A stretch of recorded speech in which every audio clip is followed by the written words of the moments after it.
We are going into a wonderful time when the whole earth is going to change. And those who have been part of this will be the ones who move into the new dimension. The earth is changing its frequency and its vibration to move into an entirely different dimension. And the rest of these people who have been experimented on and upgraded, so to speak, will be the ones that go on with the new earth because they're the ones that can handle it. The other ones, their bodies can't. And they said the human species must not perish. We must have some survive. They're afraid we're going to blow up the earth. And they said that was the only time they would be allowed to interfere, is if we take it that far. But they want some of the species to be saved. And some people have told me, about they're here to take over the world, and I know I've heard some of the other speakers talk about the implants are to trigger them, to help them be like robots to take over the world. None of that is true at all.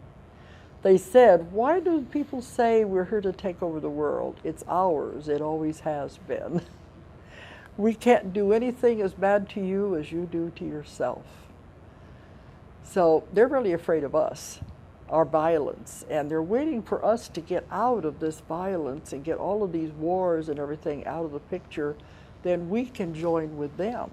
That's the idea of developing a species like this.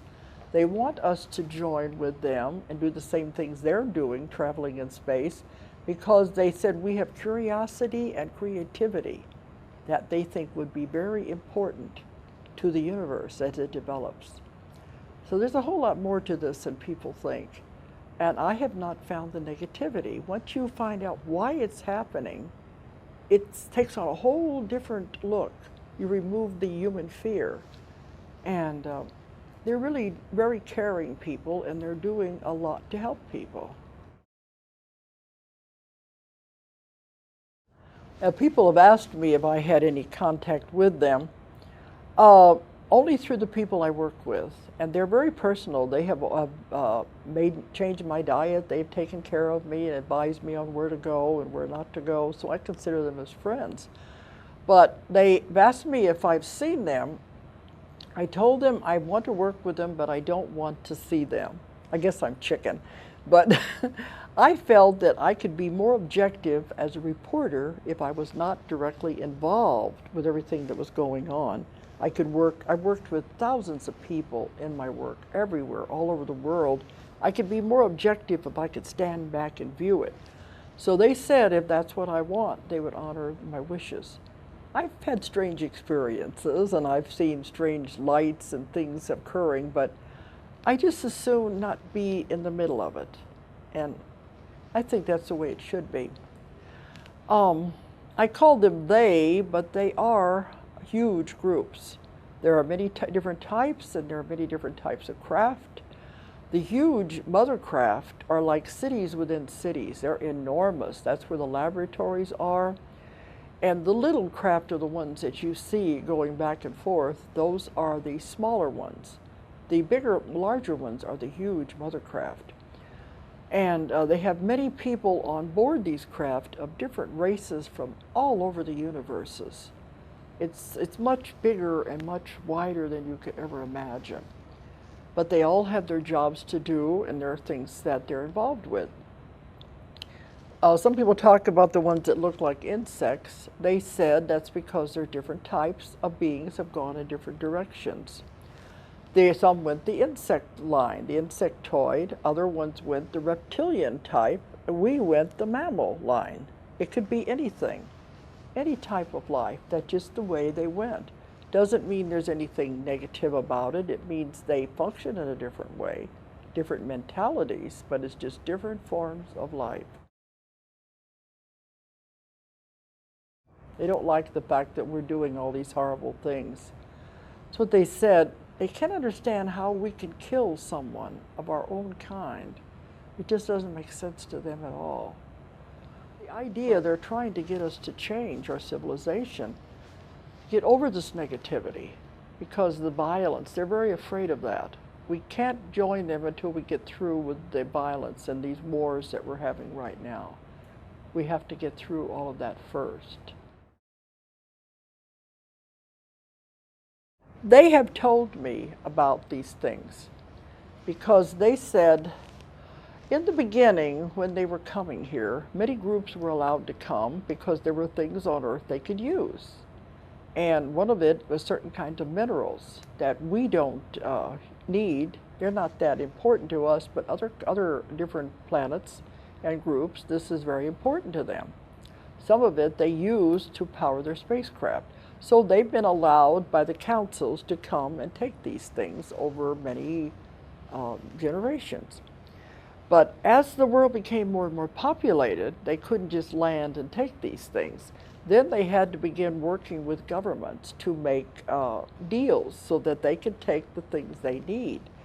And this has come down to our time as to where they did make deals with the government, the U.S. government, different ones of the world. They could get what they wanted in exchange for things they could give our government. But they said the problem is that our government went back on the deals.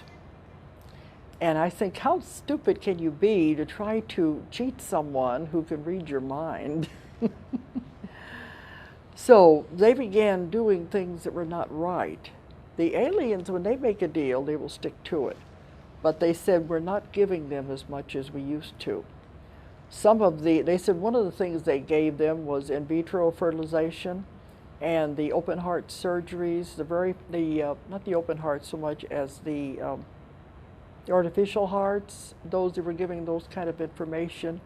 And they said a lot of the information they gave the government was supposed to be used for peace. Especially the stealth bomber, those type of information was given by the aliens. It was supposed to be for transportation. And they said the government turns around and turns it into a weapon, which was not supposed to be.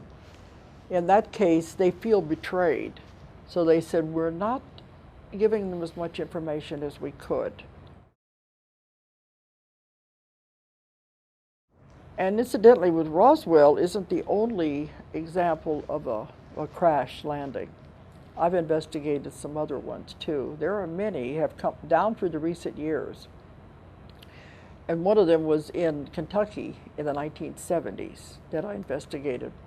And the man who told me about it wouldn't allow his name or anything to be used because he had been threatened by the government. The man came to me.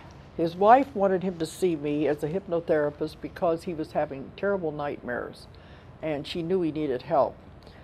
He said he was in the Army in a helicopter. He was not the pilot, but he was part of a group in a helicopter, and they thought a plane had crashed, and they came in with the helicopters and landed to see about the plane.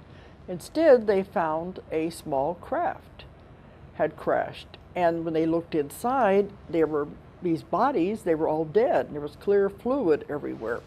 Well, right at that time, another helicopter landed, was full of officers. They came over and told them, you get back on your helicopter and get out of here, and we'll see you back at the base.